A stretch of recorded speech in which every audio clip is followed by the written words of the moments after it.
Many times, the mind is unable to comprehend what is hidden, especially when it relates to matters of the underworld that we are completely ignorant of.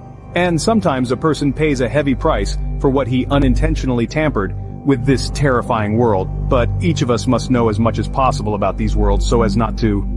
He gets into trouble with them out of ignorance on his part, which he does not need. The story of a girl who decided to write her entire story so that others would know what happened to her, and so that others would not make the same mistake as her and become vulnerable to the other world. One day, her father bought a luxurious house like the palaces of the wealthy. Surprisingly, it was not very expensive. The girl attributed the reason behind this to the fact that the house was abandoned and needed a lot of repairs. The walls had drawings in bright colors, but they were eroded.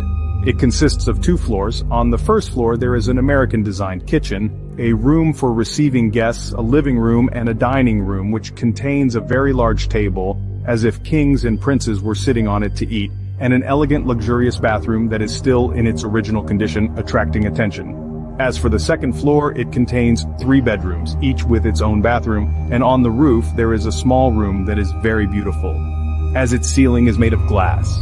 Perhaps the owner of the house was fond of watching the stars in the sky. As for the house's garden and its vast area, there are 2 front gardens full of flowers, but they need to be pruned and beautified.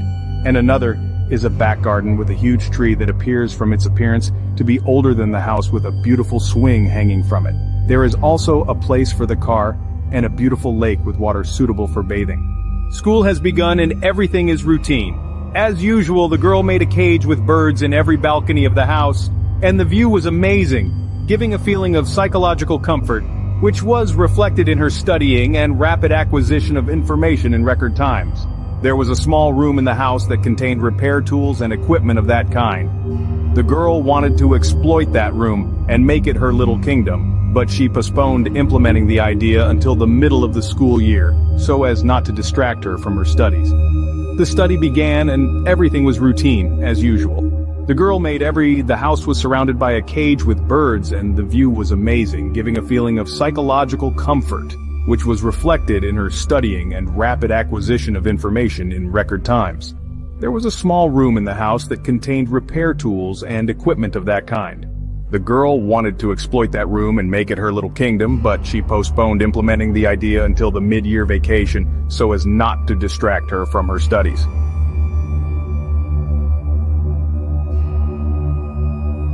Imagine this. After months of anticipation, a long-awaited vacation finally arrives. A young girl, let's call her Amelia, sets about preparing her room, her personal kingdom. As she's cleaning, she stumbles across a chilling discovery on the back wall. Strange, eerie drawings, smeared with what looks like dried blood. It's a sight that would make your skin crawl. But Amelia, ever the prankster, decides to snap a picture and post it online to spook her friends. Days pass, and the disturbing discovery is forgotten, replaced by study sessions with her friend and late-night horror movie marathons. One such night, a strange noise emanating from the lake outside her room interrupts their laughter. Bravado propelling her forward, Amelia and her friend venture out to investigate. But it's just a tree branch scratching against the window. Relieved, they retreat back to the safety of Amelia's room, falling into a deep sleep. The next morning, life continues as normal, or so it seems. Upon returning home, Amelia's father informs her of a dead cat found by her room. Unfazed, Amelia retreats back to her kingdom, her mind preoccupied with university assignments. As midnight approaches, a much-needed coffee break leads to a horrifying encounter. A figure, disfigured and bloody, stands by the lake. The sight of bulging eyes and a charred face causes Amelia to faint.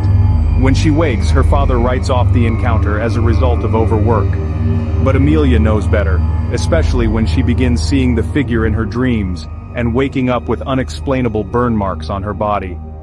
Sleep becomes a luxury she can't afford. One day, while interacting with a stranger claiming to understand strange manuscripts, Amelia remembers the eerie drawings on her wall.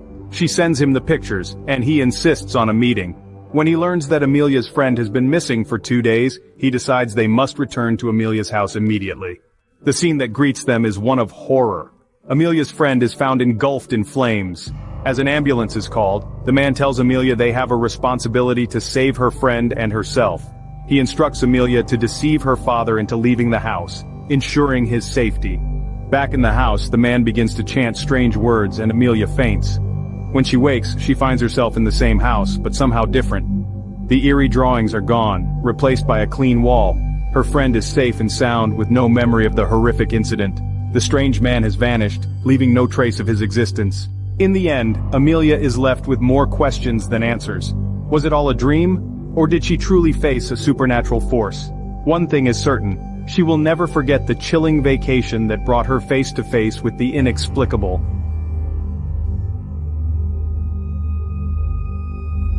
In a world no stranger to the eerie and the strange, a peculiar occurrence unfolds. Picture a small tree, a serene lake, and a young girl who stumbles upon an unsettling scene. A man in a rush of panic bolts toward her, barging into her room, leaving her stunned. His lips move, yet no words escape, adding another layer of mystery to this eerie encounter. Suddenly, a mob of young men chase after him, their intentions unclear. They reach the door he's locked behind him. Frustrated, they resort to an extreme measure. They set the room ablaze.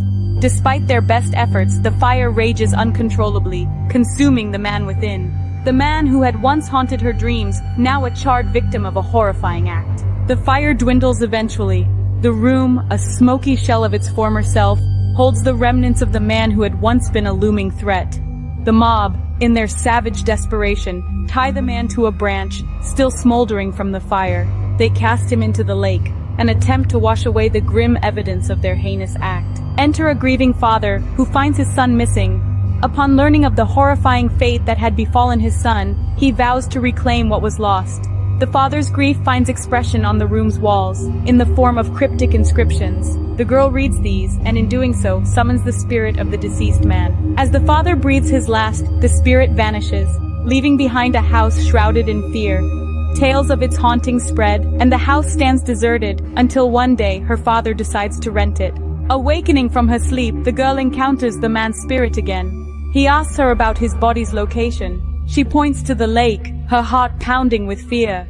The man is unable to swim, and the girl dreads the thought of seeing his charred form again. But courage takes over fear. She musters the strength to venture into the lake. She finds him, pulls him out, and the man finally gets a proper burial. With this final act, life resumes its normal rhythm, the echoes of the past fading as if they had never existed. The story ends not with a whimper but with a sigh of relief, a chapter closed and a spirit finally at peace.